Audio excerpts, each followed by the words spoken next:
Sona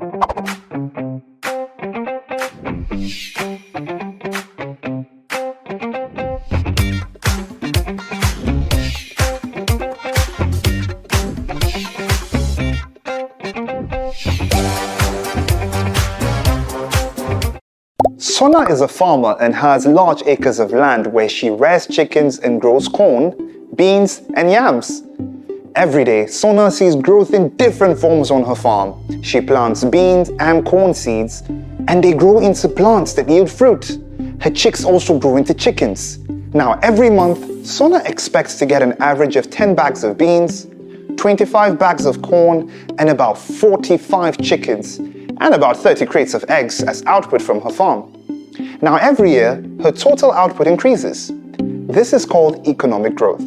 So, just like a farm, our economy also grows. But how do we observe the growth within our economy? On one hand, an economy is said to have grown if there is sustained increase in the actual output of goods and services per head over time.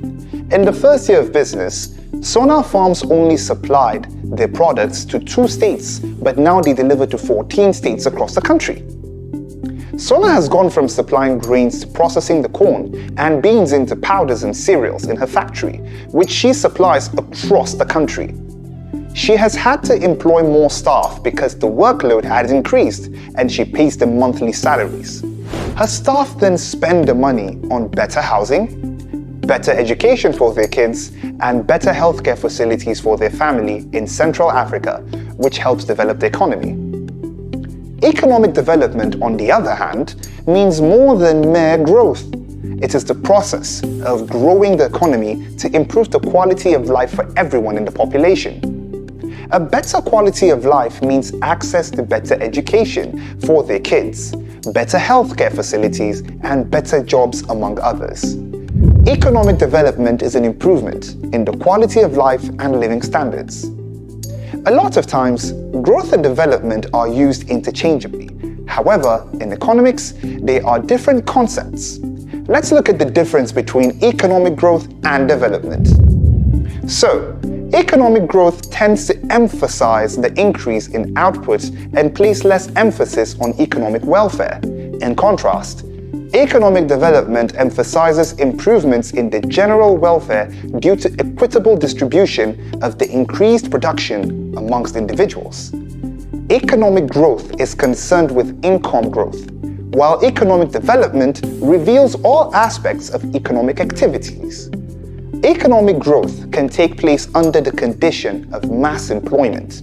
For example, if Sona decides that some of her staff are now redundant as machines can perform their functions, more people will be unemployed, but production will go on as usual. But economic development implies a reduction in the level of unemployment in the economy. A high economic growth rate does not necessarily mean that the masses are better off. This is because the wealth can be concentrated in the hands of a few. For instance, if Sona insists on using machinery instead of employing people, most of the profit from the farm goes back directly to her, and she does not have to pay wages to her staff. While economic development can only occur when the masses are better off because their welfare is considered. Alright then, as we bring this lesson to an end, I hope you enjoyed learning that economic growth is different from economic development. Economic growth is a sustained increase in the actual output of goods and services. Economic development is the process of growing the economy to improve the quality of life for everyone in the economy. I'll see you in another lesson. Bye for now.